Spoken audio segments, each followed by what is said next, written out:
Assalamualaikum warahmatullahi wabarakatuh. Halo semuanya, jumpa lagi dengan saya Chow Sing Sing, kurator dari podcast Horror Night Story. Halo, apa kabar semuanya? Semoga kalian semua sehat-sehat ya. Dan seperti biasanya, pada hari ini saya kembali dan akan menceritakan sebuah kisah mistis untuk kalian semua.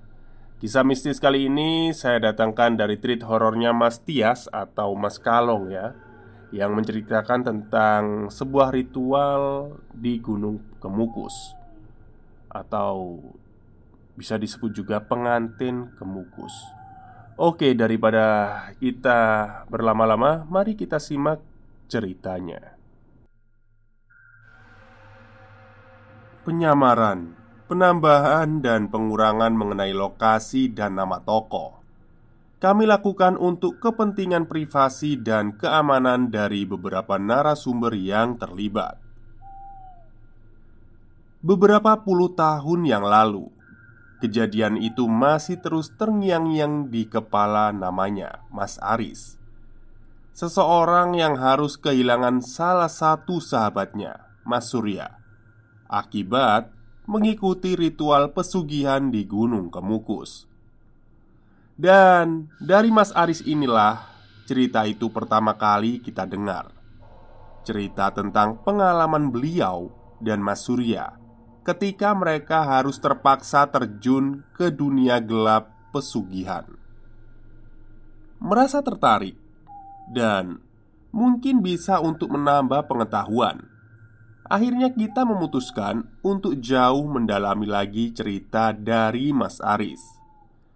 Seperti yang pernah beliau bilang, tidaklah lengkap jika hanya mendengar dari sudut pandangnya saja.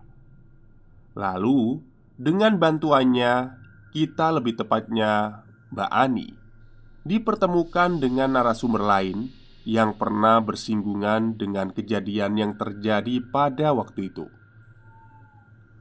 Dulu sebelum Mas Surya meninggal, dia sering cerita ke saya, mulai dari perkembangan ritual sampai dia benar-benar sukses dan sugih. Nah, kalau tidak salah di ritual keenam, pas Mas Surya sudah sugih banget, dia mulai sakit-sakitan. Tapi nggak tahu yo sakit apa. Yang jelas sudah bolak-balik ke RS, tapi nggak ada penyakitnya. Aneh pokoknya. Yang ngeri lagi, meninggalnya mereka itu karena penunggu Gunung Kemukus menuntut ganti nyawa alias minta tumbal. Katanya penunggu Kemukus itu minta tumbal anaknya, tapi mereka ndak mau. Akhirnya mereka yang jadi tumbal. Ya, intinya begitu. Nanti saya ceritain lagi detailnya. Tapi nama-namanya mohon disamarkan ya mbak. Kurang lebih begitulah penggalan obrolan antara Mas Aris dan Mbak Ani. Mulai dari sini, saya akan menceritakan secara singkat peristiwa pengantin Kemukus. Setiap perjanjian selalu ada harga yang harus dibayar. Dipan kayu itu terus bergoyang. Dua anak manusia berlainan jenis sedang bertelanjang, bergoyang maju mundur mereguk kenikmatan, melakukan ritual yang akan membuat mereka kaya tanpa harus lelah bekerja. Peluh sudah membanjiri kedua tubuh orang itu, lengket, layaknya melekat laba-laba di atas jaringnya. Nafas mereka terengah-engah, nafsu memburu, seperti ada kekuatan goib yang mendorong mereka untuk terus bergerak di atas pasangannya, memacu hasad untuk mencapai tujuan. Sang wanita mengerang kenikmatan, sang lelaki mengerung, berhimpitan, melakukan hubungan suami istri dengan cara yang brutal, mirip binatang buas yang saling memangsa. Seakan hidup mereka bergantung pada keberlangsungan ritual yang sedang mereka lakukan ini. Di sana, di dalam sebuah kamar, di atas dipan kayu, mereka terus melakukan seks ritual hubungan badan, sampai terdengar suara teriakan mengerikan, menjeritkan sebuah permintaan. "Tolong, tolong saya!" Suara langkah kaki bolak-balik ragu-ragu terdengar di telinga Mbah Jiwo. Lelaki 60 tahunan yang paling dituakan di wilayah itu. Tak banyak orang yang tahu kalau ritual yang paling bisa cepat kaya itu ke Mbah Jiwo. Sekali lagi Mbah Jiwo mendengar suara langkah kaki dan bisik-bisik kecil dari dua orang lelaki di depan rumahnya. Ia pun akhirnya membuka pintu rumah dan mendapati dua lelaki hendak mengetuk pintu. "Permisi mbah, benar rumah ini rumahnya Mbah Jiwo, kuncen makam Pangeran Samudro?" tanya lelaki itu. Mbah Jiwo diam saja, membuat lelaki itu melanjutkan bicaranya. Maaf mbah, kami datang ke sini tanpa janjian. Saya dengar dari teman kalau mbah bisa bantu kami ritual biar kaya mbah." Mbah Jiwo masih diam saja. Ia lalu menatap kedua pria itu bergantian sambil menggelengkan kepalanya. Kemudian meraih kenop pintu, berniat hendak menutup kembali pintunya. Namun salah satu lelaki itu menahan pintu agar tetap terbuka dengan mengganjal kakinya di celah pintu. Mata Mbah Jiwo melotot, kesal dengan perilaku tamunya yang tidak sopan itu. Ia pun menghardik keras kepada lelaki itu. Wes, lunga kowe. Saya nggak gitu-gitu lagi." Tanpa disangka, lelaki yang dipanggil Surya oleh kawannya itu berlutut dan sungkem di kaki Mbah Jiwo. "Tolong saya mbah, tolong, mohon tolong saya.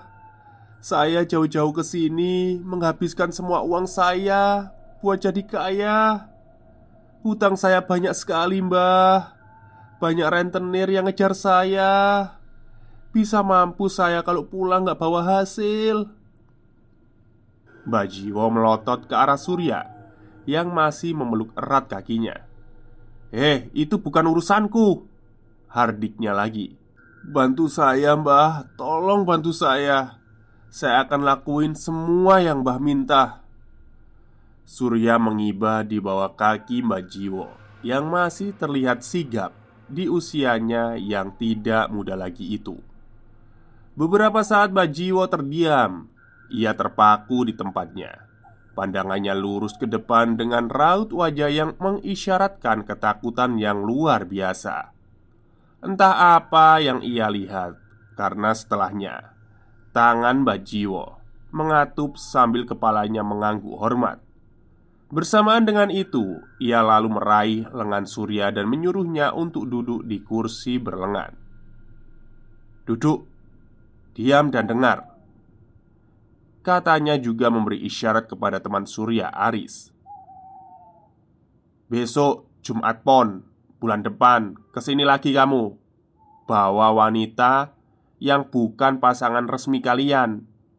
Terus bawa uang 500.000 buat beli kembang dan mahar, ngerti?" ujar Mbah Jiwo yang buru-buru disanggupi oleh Surya dan Aris. "Terus satu lagi, seminggu sebelum kesini kalian gak boleh hubungan intim dengan istri sahmu. Bisa?" "Bisa mbah, bisa," jawab Surya langsung disetujui oleh Aris. "Sekarang pulang semuanya." "Baik mbah, baik." Keduanya berduyun-duyun segera pamit dan pergi meninggalkan rumah Mbah Jiwo. Pulang untuk mempersiapkan apa yang diminta oleh Mbah Jiwo untuk ritual mereka nanti. "Loh, sudah balik toh pak? Mau mandi apa makan dulu? Biar ibu siapin." Risma, istri Surya Salim, menyambut dan membawa tasnya ke dalam. "Aku tak mandi dulu bu, baru makan. Anak-anak kemana bu?" tanya Surya sembari melihat ke sekeliling. Tak mendapati Kirana dan Nakula, anak kembarnya yang biasanya jam segini masih nonton TV di ruang keluarga. "Di kamar pak, lagi banyak PR katanya," Bisnisnya gimana pak? Lancar?" Lanjut Risma sambil membongkar tas suaminya, mengambil baju kotor dan memisahkan dari beberapa baju yang masih bersih. Bisnis ya? Ya, lancar kok bisnisnya. Lancar bu. Ya udah, bapak tak mandi dulu. Gerah ini." Buru-buru Surya masuk ke dalam kamar mandi. Risma yang tak merasa curiga pun bergegas menyusul, menyiapkan baju untuk suaminya dan menghangatkan lauk dan sayur untuk mereka makan malam bersama nanti. Malam sudah larut. Risma sudah terlelap. Surya keluar rumah. Diam-diam ia menelpon Aris, meminta Aris untuk mencarikan pasangan ritual di Gunung Kemukus. Ia berpesan untuk mencarikan pasangan yang benar-benar setujuan untuk menjadi kaya bersama dan tak akan berhenti sebelum menyelesaikan 7 kali ritual yang mereka lakukan. Beberapa minggu sebelumnya, berawal dari Pak Siman, salah satu pelanggan yang suka memborong tas hasil produksi di pabrik Surya sejak Krismon. Usaha Surya melempem dan ketika Pak Siman datang dengan membawa orderan 1.000 tas, Surya sangat senang. "Waduh, udah lama pak, nggak kelihatan. Tahu-tahu pesen 1.000 tas aja. Udah sukses rupanya Pak Siman sekarang." Surya sibuk memuji Pak Siman dan menyalaminya dengan semangat. "Oh, nggak juga pak. Kebetulan ada yang invest di perusahaan saya, makanya saya mau bagi-bagi tas buat karyawan saya," kata Pak Siman tersenyum. Gak jauh dari mereka ngobrol, datang segerombolan orang berpakaian preman. Mereka berteriak marah sambil membanting-banting barang dan merusak peralatan pabrik. Beberapa karyawan dibuat ketakutan. Dengan buru-buru Surya segera mengajak preman itu semua ke dalam kantornya. Sementara Pak Siman yang masih berdiri di situ memperhatikan Surya yang sedang dihajar habis-habisan sampai tak sanggup berdiri. Sebelum pergi, seseorang yang nampak seperti pemimpin penagih hutang itu memberi peringatan sekaligus ancaman pada Surya. "Besok bayar hutangnya. Kalau enggak, istri kamu yang jadi jaminan." Pak Siman dan beberapa karyawan lalu menghampiri Surya dan bergegas mengantarnya ke rumah sakit. "Apa sebaiknya dilaporkan ke polisi saja, Pak?" kata Pak Siman sambil menatap Surya yang terbaring di ranjang rumah sakit. "Percuma pak, yang ada malah saya mati atau ditangkap polisi karena nggak sanggup bayar hutang," keluh Surya lalu merintih sakit ketika banyak berbicara. "Makasih ya Pak Siman udah bantu saya. Tapi saya nggak ada uang untuk biaya rumah sakit. Apa dipotong aja ya dari pesanan tasnya untuk ganti uang bapak yang dipakai membayar biaya rumah sakit ini?" Pak Siman menggeleng. Nggak usah pak, nggak usah. Saya ikhlas kok. Saya cuma prihatin sama keadaan sampean sekarang. Saya jadi ingat dulu Pak Surya kaya dan sering bantu-bantu saya. Jadi ya sekarang gantian toh saya yang bantu sampean." Pak Siman mengungkit kebaikan Surya dulu saat belum terjerat hutang. "Sudah pak, mohon jangan diungkit lagi. Saya jadi malu. Sekarang malahan saya yang ngerepotin Pak Siman. Tapi bener pak, saya sudah bingung bayar bunga mereka, apalagi bayar pokoknya. Apa lebih baik saya kabur aja ya?" Surya lalu menggeleng ketika ingat anak-anaknya yang pasti akan jadi sasaran kemarahan saat preman itu tahu jika ia kabur. Apalagi ancaman tentang istrinya yang mau dijadikan jaminan. "Jangan deh. Apa sebaiknya saya mati aja ya?" Surya mengajukan ide membuat Pak Siman ngeri sekaligus iba. "Duh, jangan sampai bunuh diri pak. Itu tindakan sia-sia. Hutang Bapak juga nggak akan hilang. Malahan keluarga Bapak akan tambah menderita.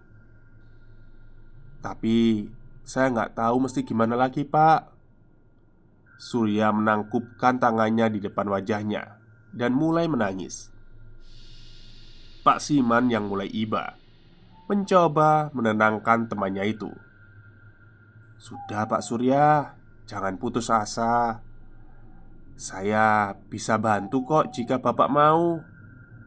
Kata-kata Pak Siman membuat Surya menghentikan tangisnya dan membuat ia menyimak kata-kata Pak Siman selanjutnya. "Karena Pak Surya baik sama saya kasih tahu kenapa saya bisa kaya raya seperti sekarang." Pak Siman lalu berbisik kepada Pak Surya, "Gunung Kemukus. Saya pesugihan di Gunung Kemukus."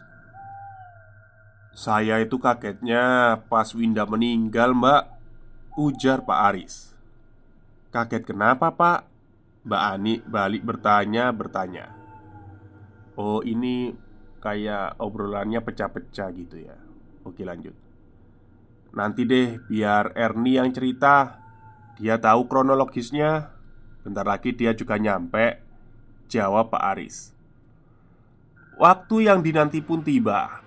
Tepat di malam Jumat Pon, Surya dan Aris kembali ke Gunung Kemukus.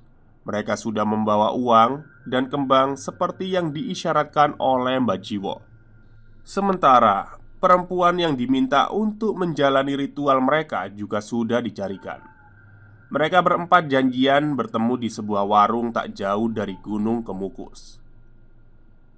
"Di mana orangnya, Riz? Sudah jam segini loh," tanya Surya tak sabar. "Wes tenang, coba tak telepon dulu orangnya," jawab Aris. Namun belum sempat Aris menekan tombol telepon, seorang perempuan menepuk bahunya. "Mas Aris yo? Aku Erni, Mas," ucapnya lalu menunjuk perempuan di sebelahnya. "Terus ini temanku Winda. Udah lama Mas nunggunya," lanjut Erni balik bertanya. Aris tersenyum sambil melihat Erni dan Winda bergantian, mencoba menilai mana yang lebih molek di antara kedua perempuan ini. "Liatin apa, Thomas? Dari tadi kok liatin ke sini aja?" Erni menunjuk ke dadanya. "Wajahku itu di sini." Ia lalu menunjuk ke wajahnya. Iya, Mbak Erni. Nggak lihat apa-apa kok," kata Aris menggaruk kepalanya. "Sur, aku boleh ya sama Erni? Kamu sama temennya," bisik Aris memutuskan akan memilih Erni sebagai pasangan ritualnya. Surya melirik sebentar ke arah Winda. Perempuan yang ia taksir berusia 30-an itu, berambut panjang dan berkulit sawo matang. Jika dibandingkan istrinya di rumah jelas kalah tanding. Risma istrinya berkulit putih dan bertubuh molek.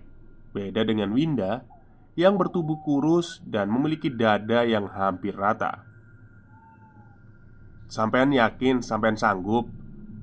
tanya Surya memastikan. Winda mengangguk mantap tanpa keraguan sedikit pun.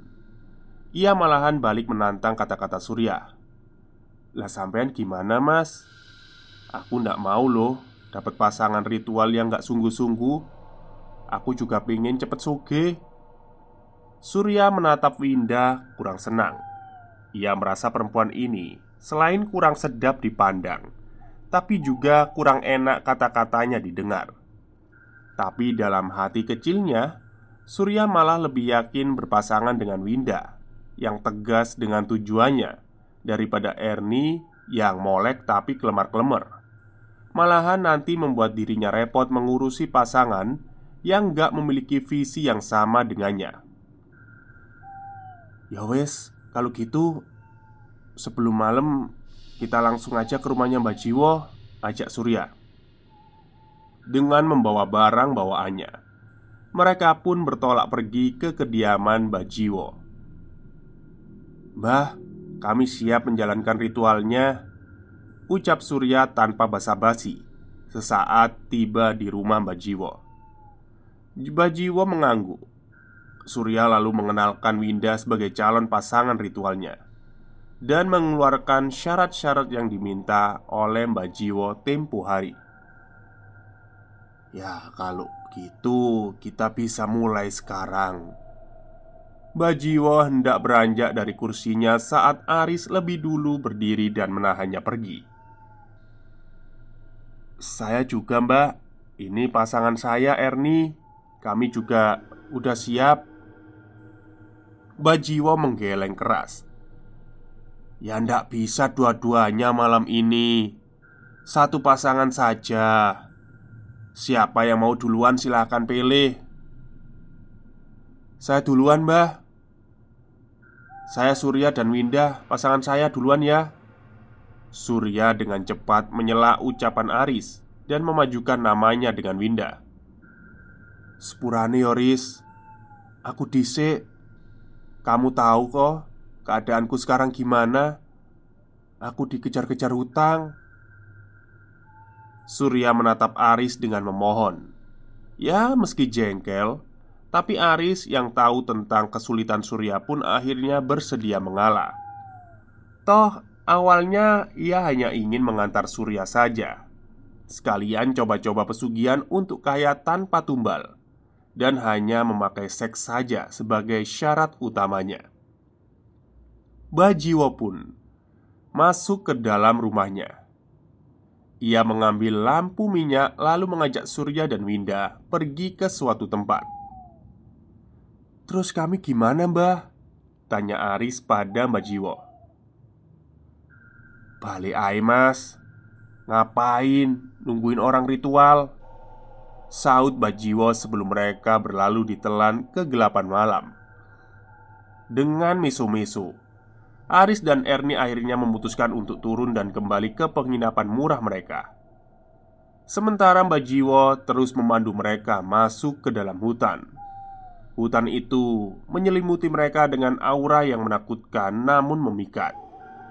Daun-daun kering terinjak mengeluarkan suara gemerisi, sementara dedaunan yang rimbun menyerap hampir seluruh cahaya bulan. Udara terasa lembab dan kegelapan mulai menyelinap di antara pepohonan yang tinggi. Bajiwo memimpin mereka melalui jalan setapak sempit, di mana suara hewan malam seperti serangga dan burung hantu menciptakan latar belakang yang menegangkan. Cahaya redup dari sinar bulan hanya sebagian kecil yang berhasil menembus kanopi hutan, menciptakan bayang-bayang hitam menggerakkan pepohonan. Mereka merasakan adanya aura magic di sekitar mereka, seolah hutan itu memiliki nyawa.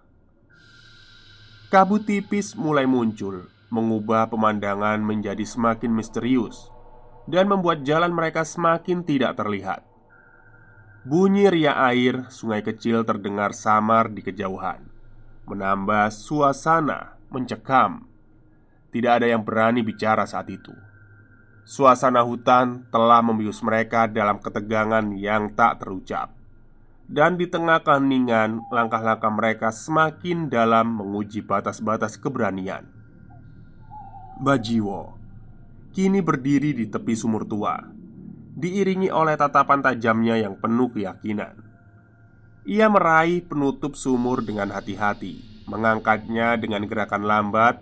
Ketika penutup itu sudah terangkat, aroma tanah basah dan kelembapan menguap dari dalam sumur itu. Entah seberapa dalam sumur itu, yang jelas hanya kegelapan yang menyelubungi lubang itu. Bajiwo kemudian membuka sebuah kotak kecil yang dibawanya, mengeluarkan beberapa benda yang nampaknya memiliki makna khusus. Dalam keheningan hutan, suara perlahan mantra-mantra kuno terdengar, meskipun hanya bisikan lembut yang hampir terlupakan di antara hiruk-pikuk alam. Dengan penuh ketelitian, Bajiwo memasukkan benda-benda tersebut ke dalam sumur. Satu persatu, setiap benda dijatuhkan dengan hati-hati, disertai dengan gerakan tangan yang penuh rahasia. Ada sesuatu dalam ekspresi wajahnya yang mengisyaratkan sebuah kengerian yang dalam, seolah-olah dia berkomunikasi dengan kekuatan goib di dalam sumur itu. Kemudian dengan hati-hati ia menarik tali sumur untuk mengangkat air di dalam ember. "Kalian kesini, maju," Mbak Jiwo memanggil Surya dan Winda. "Bawa kembang yang kamu bawa tadi," katanya kepada Surya. Surya segera memberi satu kantong plastik berisi kembang pada Mbak Jiwo. Dengan mulut komat kamit, Mbak Jiwo mengambil sejumput kembang 7 rupa dari dalam kantong plastik, menaruhnya di ember penuh lumut, dan membacai mantra di atasnya. "Kamu," panggil Mbak Jiwo. Diikuti Winda menunjuk dirinya sendiri. "Ya, sini kamu, Nduk," panggilnya kepada Winda, menatap Mbak Jiwo penuh rasa ingin tahu. "Kamu sekarang basahi tubuhmu dengan air ini, rambut, wajah, terus gosok kemaluanmu dengan air ini juga." Winda sempat tertegun ketika Mbak Jiwo memintanya melakukan sesuatu yang sangat vulgar di depan dua laki-laki di depannya. "Ayo cepat lakukan sebelum malam semakin larut. Jangan buang-buang waktu. Kamu mau ritual apa enggak?" hardik Mbak Jiwo. "Cepat, Mbak, balik badan saja kalau risih," kata Surya dengan tidak sabar kepada Winda. Melihat kedua lelaki ini sudah tidak sabar, Winda segera saja berbalik dan melakukan apa yang diminta oleh Mbak Jiwo. "Begitu aja lama. Nanti juga orang ini lihat anumu juga kok," kata Mbak Jiwo meso-meso kepada Winda yang dinilainya memperlambat proses ritual mereka. Giliran Surya yang melakukan ritual basuh raga seperti yang diperintahkan Mbak Jiwo. Ketika keduanya sudah selesai, Surya dan Winda merapal mantra yang telah diajarkan oleh Mbak Jiwo. "Niat ingsun amatek aji dipo kang ana bibisana, murup satra kawalaning panggilingan lung tumelung jagat etan, isine pituduh pinulung rejeki pada tumelung ing ngarepku." Mbak Jiwo kembali menutup sumur dan melakukan gerakan topo di kepala dan dada, menunduk pada sumur yang ditutupnya. "Ikut saya sekarang, cepat." Mbak Jiwo kembali bergerak, menembus hutan. "Kita mau kemana, Mbak?" tanya Winda sambil menatap ngeri ke sekelilingnya yang gelap. Namun tidak dijawab oleh Mbak Jiwo. Ia sebentar menoleh ke arah Winda dengan raut wajah sinis sebelum akhirnya melanjutkan perjalanan. Jalan di tengah hutan dari sumur menuju bilik tempat ritual kedua dilakukan terasa semakin terpencil dan suram. Pepohonan yang rapat membentuk kanopi tebal menutupi hampir seluruh cahaya bulan yang masuk ke dalam. Langkah Mbak Jiwo, Surya, dan Winda terdengar samar di atas lapisan dedaunan yang telah mati kering itu.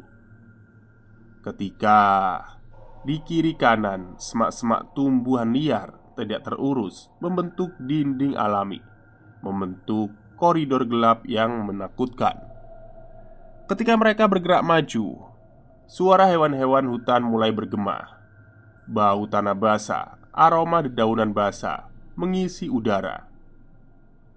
Jalan yang mereka tempuh semakin sempit, dan suasananya juga semakin hening. Mbak Jiwo akhirnya menghentikan langkahnya, diikuti oleh Surya dan Winda. Di sana, di depan mereka, terdapat sebuah bilik reot tanpa penerangan dari sisi luar. Terlihat dinding yang tertutupi lumut dengan warna yang pudar. Pintu kayu berlapis debu, tampak rapuh. Mungkin sekali tendang saja bisa roboh. Pandangan mereka sejenak menatap pada bangunan yang ada di depan sana. mencekam sekaligus mengerikan. Winda nampak terguncang dan ketakutan melihat bangunan itu. Tatapan matanya terbelalak, wajahnya pucat. Dia merasa seperti terhisap dalam gelap yang tak terduga. Rasanya ia bisa mendengar bisikan gaib yang menghantuinya. Hawa dingin menusuk, seperti ada kehadiran sosok lain yang mengintai mereka. Seolah waktu terasa berhenti. Rasanya seperti ada sesuatu yang gelap dan mengerikan menunggu kedatangan mereka. Winda tak bisa menghilangkan rasa ketidaknyamanannya. Di dalam gubuk reot itu, udara terasa hening, berisi aroma dupa yang menyengat. Menyengat ya maksudnya. Cahaya remang-remang yang hanya berasal dari lampu minyak tua yang dinyalakan oleh Mbak Jiwo menciptakan bayangan aneh di dinding. Di sudut ruangan lain terdapat sebuah dipan usang dengan kain berdebu yang tergulung di ujungnya. Tumpukan sajen lengkap dengan dupa kembang disusun rapi di atas lembar kain warna merah, terletak dengan simetri khas ritual. "Sekarang kalian duduk di sana," ucap Bajiwo, menunjuk ke arah karpet usang yang tergeletak di sisi lain ruangan. Surya dan Winda patuh, duduk dengan tegang dan tidak sabar, mencoba mengekspresikan rasa percaya diri yang kian melemah di wajah mereka. "Sekarang kita mulai ritualnya," ucap Bajiwo dengan suara rendah yang khas. "Siapkan diri kalian untuk membuka pintu menuju kekayaan yang kalian cari." Surya dan Winda menarik nafas dalam-dalam, mencoba menguatkan hati menghadapi apapun yang akan terjadi. Seiring dengan rapalan mantra dari Mbak Jiwo, suasana ruangan semakin terasa terbebani oleh energi gaib yang menyelimuti setiap sudut. "Kalian sudah siap?" tanya Mbak Jiwo sembari menatap Surya dan Winda bergantian. Meski tak tampak tertampik, ada raut muka kekhawatiran yang terbaca di matanya. Surya dan Winda mengangguk mantap, diikuti oleh Mbak Jiwo yang mengangguk lalu kembali melanjutkan rapalan mantra yang penuh kekhusyukan. Di tengah ritual yang semakin dalam itu, suara alam hutan di luar bilik terasa semakin samar. Seakan-akan di luar tak ada lagi kenyataan bagi mereka. Tak lama setelah semua rapalan mantra dilantunkan, Mbak Jiwo meninggalkan keduanya dengan beberapa pesan yang harus mereka lakukan. Surya dan Winda berusaha keras untuk tidak lupa apa saja yang telah dipesankan oleh Mbak Jiwo sebelumnya. "Mbak, sekarang kita lakukan apa yang dibilang oleh Mbak Jiwo ya. Siap kan, Mbak?" tanya Surya duduk di depan kayu. Winda mengangguk. Tanpa basa-basi, ia melepaskan semua pakaian yang melekat di tubuhnya. Surya pun mengikuti apa yang dilakukan perempuan itu, menelanjangi dirinya dengan segera. "Kita lakukan ini demi sukses ya, Mbak.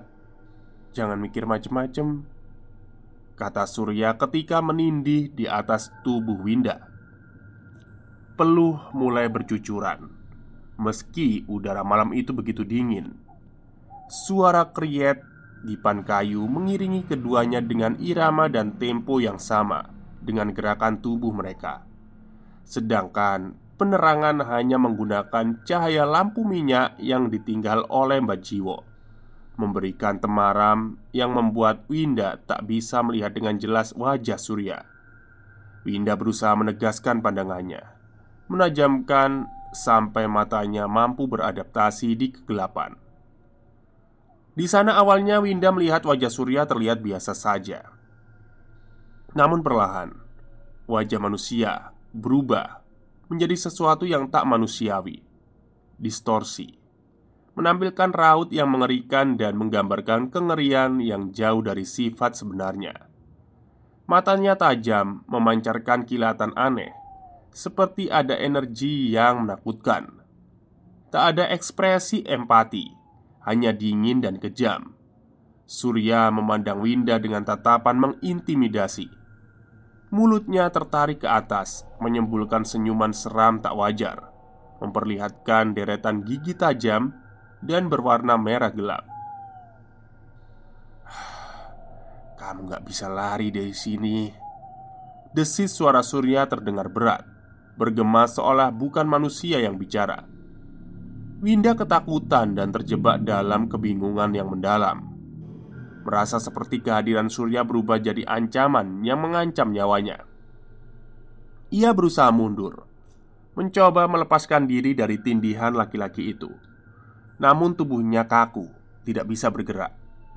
Sekali lagi Winda melihat mata Surya, kini menyorotkan sebuah kengerian yang tak tergambarkan. Wajah yang semakin menakutkan. Rasa tak berdaya semakin memuncak, terjebak dalam kengerian yang tak terkendali, seolah tenggelam dalam mimpi buruk yang nyata. Membuat Winda akhirnya memutuskan untuk memejamkan mata saja, mengabaikan semua dan mencoba menjalani ritual yang sedang mereka jalani. Suara dipan semakin ribut bersahutan dengan nafas Surya yang terengah-engah menuju puncak. Winda berjengit, membuat matanya saat Surya lepas dan meraung seperti binatang mengamuk di atasnya. Winda sempat terpaku sesaat ketika melihat bukan Surya yang sedang berada di atas tubuhnya itu, melainkan sosok hitam berbulu lebat menyerupai monyet dan wajahnya mengerikan. Giginya bertaring dan air liurnya menetes.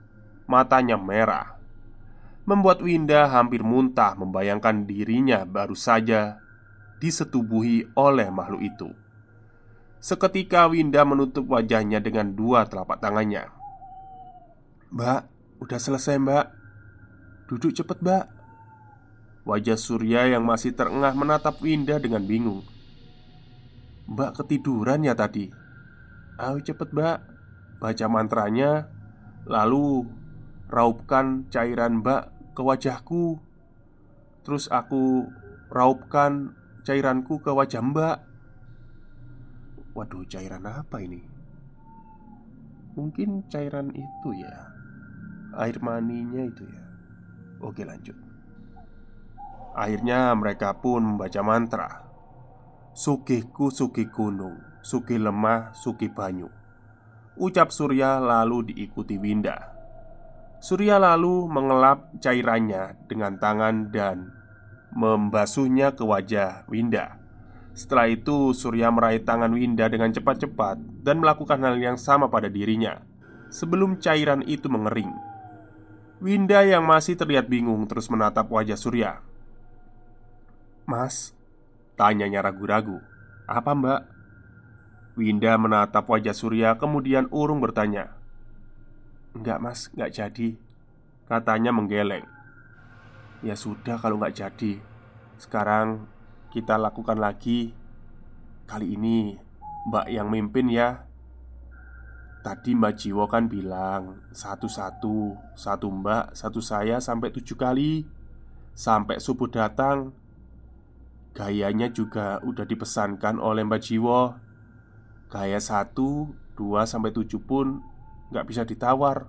Waduh, ternyata ritualnya pakai gaya juga ya. Serem juga ya jinnya ini. Winda pun mengangguk. Ia lalu duduk di atas tubuh Surya seperti yang dipesankan oleh Mbak Jiwo tadi. Tubuh keduanya kembali bergerak, tapi kali ini Winda yang mengatur tempo bergerak cepat untuk menyelesaikan ritual ini. Di bawah tubuh Winda, Surya melihat ke atas. Perempuan itu terlihat sedang menikmati permainan mereka. Bergerak semakin cepat hingga dipan reot itu berguncang hampir rubuh. Surya sampai harus menahan gerakannya di pinggang. Tak lama, Surya terkejut. Ia merasa tubuh Winda terasa begitu dingin. Surya membuka mata memastikan di sana Winda sedang menatapnya dengan tatapan ngeri. Wajah Winda menyeringai, kulitnya pucat seperti mayat. bertabrakan dengan garis bibir yang terlipat, menghasilkan senyum keji memperlihatkan deretan gigi tajam. Rambut kusutnya menambah kesan kengerian. Tak hanya itu saja, kukunya yang panjang dan hitam menyentuh dada Surya, menimbulkan dua sensasi yang berbeda. Surya merasakan adrenalinnya melonjak. Kulitnya merinding saat kuku-kuku hitam itu menyentuh dadanya. Kedua sensasi yang bertentangan mendominasi pikirannya. Ada sesuatu yang tak terhindarkan, gemetar dan terbelenggu. Sementara keingintahuan juga menyelip meracuni pikirannya dengan pertanyaan tentang siapa sebenarnya sosok mengerikan ini. Perpaduan antara ketakutan dan rasa ingin tahu memenuhi hasratnya, menciptakan gelombang sensasi yang bertentangan dan membingungkan. Surya terdiam dalam kepanikan saat kuku-kuku hitam yang menyentuh dadanya mulai meluncur perlahan, meninggalkan goresan-goresan kecil yang menusuk kulitnya. Sensasi dingin dan menusuk itu merambat perlahan ke dalam tubuhnya, membiusnya dengan keheranan. Makhluk serupa Winda dengan senyum menyeramkan mulai mengeluarkan suara serak dan merdu, terdengar serupa jeritan jiwa yang terpenjara. Bayangan gelap meluas di dinding, menyelimuti ruangan itu. Surya terjebak dalam ketakutan, dihadapkan dengan wujud mengerikan di atasnya. Ia ngeri. Hal ini sudah diperingatkan oleh Mbak Jiwo sebelumnya, bahwasanya mereka yang tak kasat matalah yang sebenarnya ingin melakukan ritual bersama mereka, melayani mereka dengan hubungan badan dengan imbalan akan jadi kaya raya. Ketika Surya memejamkan matanya, ia merasakan ada kehadiran sosok lain. Sebuah kehadiran yang mencekam, seolah-olah memeluknya dalam cengkraman kegelapan yang tak terlihat. Jika ritual ini melibatkan makhluk tak kasat mata, mereka yang memerintah dan mereka yang memberi imbalan. Surya masih memejamkan mata, mencoba mengabaikan semuanya, berfokus pada ritual, berharap selesai dan segera menuai hasilnya. Sampai terdengar suara gerangan menggema, menandakan bahwa ritual telah selesai. Tapi ketika Surya membuka mata, ia diperlihatkan dengan pemandangan yang mengerikan. Winda berubah menjadi sosok perempuan yang mengerikan. Kulitnya terkoyak, gigi tajam menonjol dan matanya merah menyala. Namun itu hanya sesaat, karena beberapa detik setelahnya semuanya kembali seperti semula. Winda kembali pada wujud sebenarnya, masih tanpa busana di atas tubuh Surya. Menjelang pagi ketika Surya membuka matanya, lagi-lagi gambaran kengerian itu muncul di pikirannya, membuat jiwanya terguncang. Merasai merengkuh kenikmatan bersama sosok mengerikan beraroma perengus dan amis darah. Tapi Surya masih mencoba untuk menahan diri untuk tetap kuat, karena ia sadar jika ketakutannya hanya akan mengganggunya. Wah, 7 kali ya semalam ya. Kuat sekali. Oke, lanjut. Beberapa saat kemudian ketika Mbak Jiwo sudah di dalam gubuk reot yang dipenuhi dengan aroma sumpek, sebelum berucap, Mbak Jiwo memandang Surya dan Winda. Dalam perjanjian ini ada harga yang harus dibayar. Tapi selama kalian yakin bisa menyelesaikan 7 ritual, percayalah, apa saja yang kalian inginkan bakal keturutan, mengalir sendiri, termasuk kaya 7 turunan. Terlihat raut wajah kegembiraan terpancar dari 2 orang itu. Tapi yang jadi kecemasan, harga apa yang mereka harus bayar? Surya pun mengajukan pertanyaan. Mbah, maksudnya harga yang harus dibayar itu apa ya? Sebelum menjawab, Mbak Jiwo sejenak menatap Surya, lalu pandangannya beralih keluar jendela sambil berucap dengan suara lirih, namun masih bisa didengar oleh Surya dan Winda dengan jelas. Nyowo. Mendadak suasana terasa hening. Tak ada percakapan, hanya terdengar dengusan nafas mereka bertiga. "Ya, nyawa." Kembali Bajiwo berucap, "Gak usah khawatir. Yang penting kalian itu percaya dan yakin saja. Jangan sampai berhenti di tengah jalan. Kalau gak mau musibah besar menimpa keluarga kalian." "Terus satu peringatan lagi," ucap Bajiwo dengan tegas sembari menatap mereka berdua. Disambut anggukan kepala oleh Surya dan Winda, tanda mengerti. "Kekayaanmu adalah janji mutlak dari ritual ini. Besok kalau salah satu dari kalian mendapatkan rezeki besar, itu harus dibagi, wajib. Harmonisnya kalian itu adalah kunci selamat dari petaka." "Harmonis maksudnya gimana, Mbah?" Winda yang dari tadi diam kini ikut andil bertanya. Bajiwo berdehem. "Intine, kalian gak boleh berhubungan badan sama pasangan resmi kalian. Kalau melanggar berarti gagal." Surya dan Winda saling berpandangan. Terlihat dari keduanya memancarkan raut khawatir dan cemas. Khawatir jika Risma, istri Surya, curiga dan cemas kalau Surya dituduh punya selingkuhan. Tapi setelah beberapa kali berpikir, akhirnya sementara rasa khawatir dan cemas itu ia abaikan. Surya fokus pada apa yang sedang ia kerjakan. Begitupun dengan Winda. Winda dan Surya mengangguk.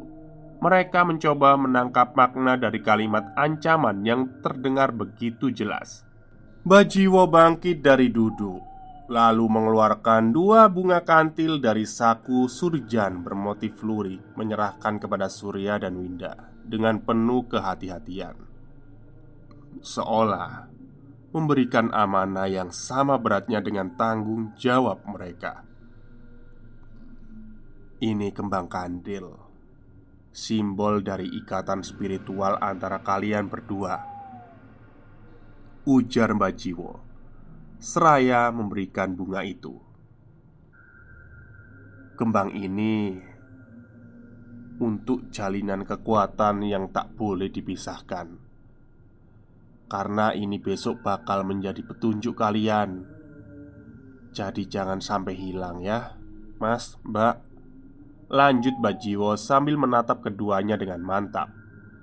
Surya dan Winda menerima kembang itu dengan hati-hati, diikuti oleh senyum dan anggukan kepala Bajiwo. "Sekarang jaga ikatan ini dengan baik, karena ini adalah kunci dari segalanya." Sampai sini, ada yang mau ditanyakan lagi, Mbak, Mas? Tanya Mbak Jiwo seraya menatap mereka berdua bergantian. Winda menarik nafas dalam-dalam lalu berdehem. Gini Mbah, saya mau tanya.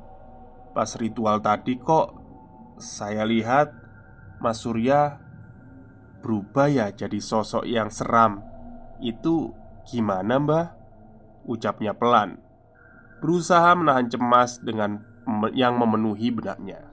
Sementara Mbak Jiwo memandang Winda dengan seksama, mencerna kalimat yang dengan hati-hati sebelum menjawab. "Itu sudah biasa terjadi dalam ritual seperti ini. Jadi sampean gak usah khawatir." Winda mengangguk namun ekspresinya masih dipenuhi kekhawatiran. "Saya takut, Mbah."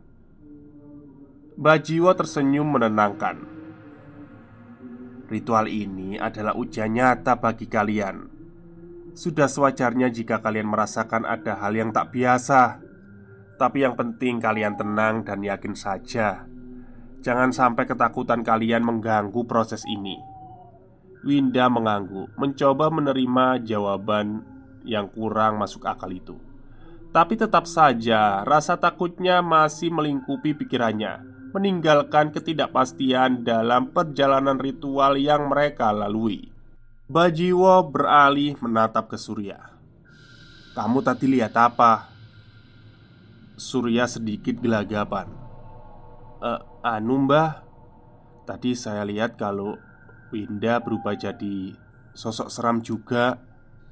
Terus sama ada sosok lain. Dia berdiri berpakaian merah dengan kain menutup kepala. Dia menatap saya, Mbah. Tapi setelah itu saya nggak sadar. Mbah Jiwo mengangguk paham. Ia lalu mendekat ke arah Surya, menepuk pelan, dan akhirnya menyuruh, "Wes, istirahat dulu. Besok kita sambut hari yang baru untuk melanjutkan perjalanan."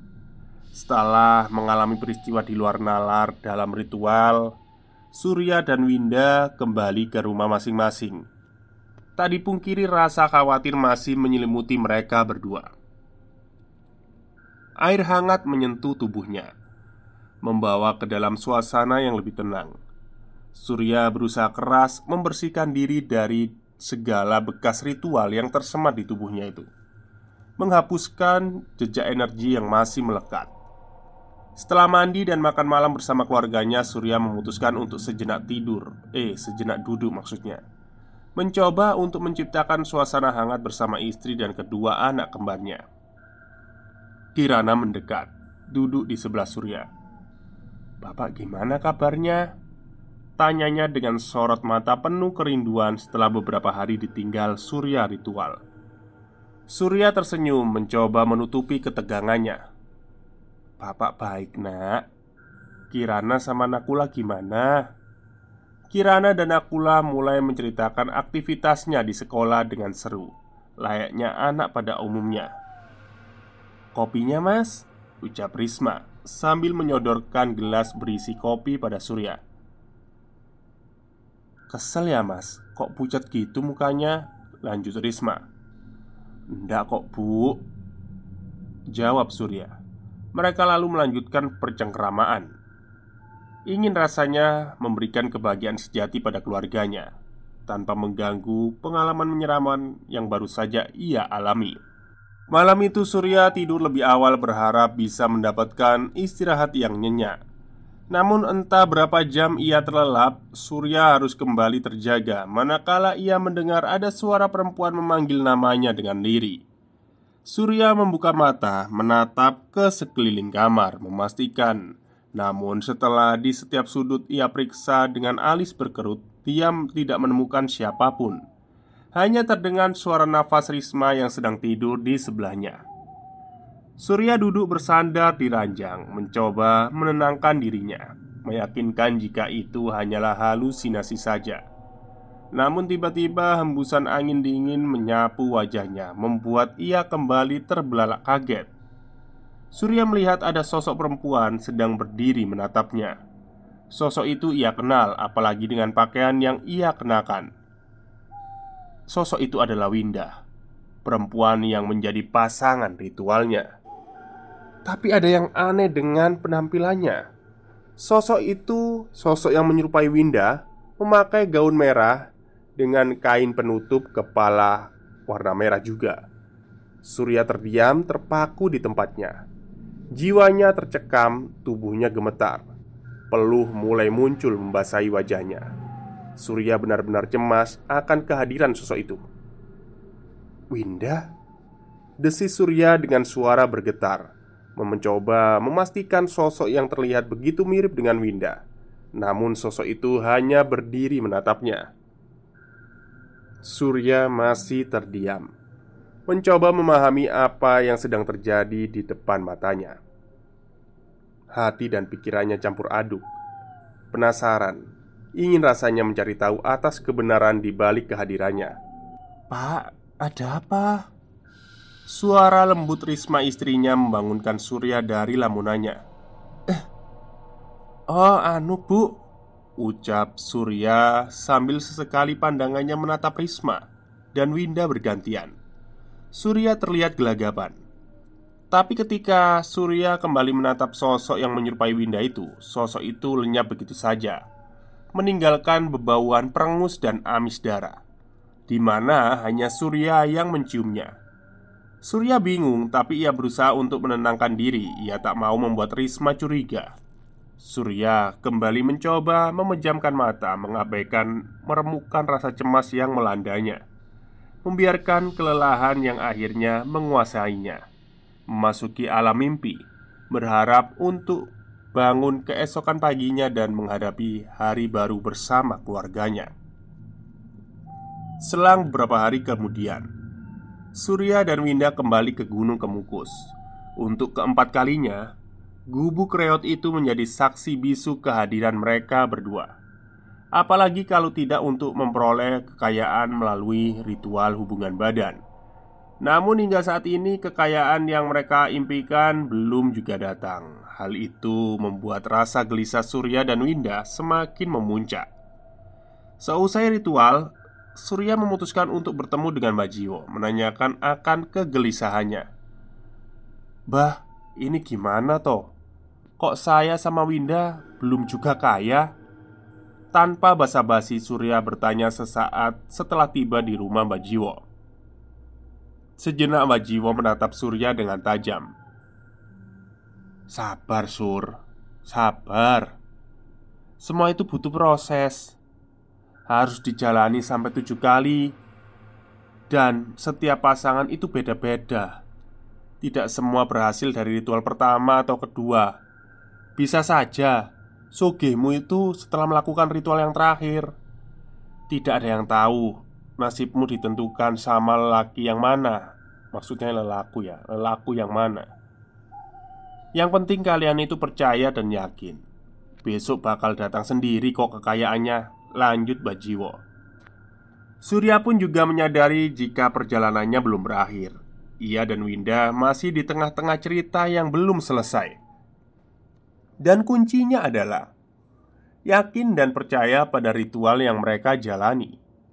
Benar saja, tepat setelah ritual kelima, kabar gembira menghampiri mereka berdua. Lebih tepatnya pada Winda. Ia mendapatkan warisan berupa tanah dan emas batangan dari Pak D-nya yang tidak memiliki keturunan. "Kamu beneran, Win?" tanya Surya dalam telepon tanpa basa-basi. "Iya mas, aku juga gak nyangka loh bisa dapat warisan tanah sama emas batangan." "Alhamdulillah Gusti." Surya begitu gembira. "Win, kamu ndak lupa toh sama perjanjiannya?" lanjut Surya.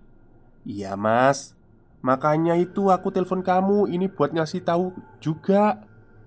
"Ya udah Win, kalau gitu kamu atur aja. Aku masih ada tanggungan pesanan tas ini, nanti kabarin lagi ya," jawab Surya sebelum menutup telepon. Waktu berlalu. Warisan tanah dan emas sudah Winda bagi dengan Surya. Sementara ritual yang keenam juga sudah mereka jalani. Begitupun dengan kehidupan Surya di tahun itu, semuanya berubah drastis. Surya mendapatkan kekayaan yang tak terduga. Tiba-tiba saja ada seorang investor yang ingin berinvestasi di perusahaan Surya. Hal itu membuat Surya begitu senang dan ingin segera memberi kabar kepada Winda. Begitu telepon diangkat, bukan kabar baik yang Surya terima dari bibir Winda, melainkan kabar buruk. Entah sejak kapan, yang jelas Winda mulai mendapatkan teror dari makhluk berbulu lebat seperti manusia bertanduk menyerupai monyet. Persis seperti yang pernah ia lihat sebelumnya ketika ritual di Gunung Kemukus. Dari sini, Ernie, bukan nama sebenarnya, yang akan menceritakan kisah Winda dan akan saya update besok malam. Oke, berakhirlah sudah. Belum berakhir ya, masih ada sambungannya ya, tapi masih diproses sama Mas Kalong, Mas Tias. Jadi ritual ini memang ritual yang tidak asing di telinga kita. Ritual Gunung Kemukus. Jadi kayak ya hubungan badan dengan pasangan yang tetap. Maksudnya bukan pasangan resmi ya, pasangan non resmi, tapi ya tetap orang itu sampai 7 kali. Ya memang mungkin orang-orang mikirnya enak sekali ya, tinggal esek-esek terus dapat kekayaan. Ternyata nggak kayak gitu konsepnya. Ternyata yang ketika mereka esek-esek itu ada makhluk lain yang bercampur di sana gitu. Jadi menurut saya bukan kenikmatan ya yang mereka dapatkan, tapi juga ada ketakutan juga. Cuman memang sejarahnya dulu kan ada ini ya, kalau di Gunung Kemukus itu yang pernah saya dengar, Pangeran Samudro sama Nyi siapa gitu satunya lagi nih. Ini memang melakukan cinta terlarang. Katanya sih perempuan ini itu ibu tirinya dari Pangeran Samudro ini. Nah, Pangeran Samudro ini jatuh cinta sama istri bapaknya lah intinya, tapi ibu tiri gitu kan. Nyi siapa ini lupa namanya. Katakanlah Nyi Sisri lah namanya. Akhirnya mereka sama-sama jatuh cinta. Ibu tiri sama anaknya ini jatuh cinta, terus melarikan diri ketika dikejar sama pasukan kerajaan itu tadi. Niatnya mau dieksekusi sama bapaknya sendiri. Ya udah akhirnya lari sampai gunung itu tadi, terus melakukan bunuh diri bareng itu. Tapi ada yang bilang juga mereka berdua itu mendirikan padepokan di situ. Terus banyak orang yang di situ gitu kan mendirikan rumah-rumah. Ya intinya kayak kepala lurah lah di situ. Ya nanti bisa dicari-cari lagi lah di Google ya. Oke, mungkin itu saja cerita untuk hari ini. Nanti saya kabarin lagi ya kelanjutannya. Wassalamualaikum warahmatullahi wabarakatuh.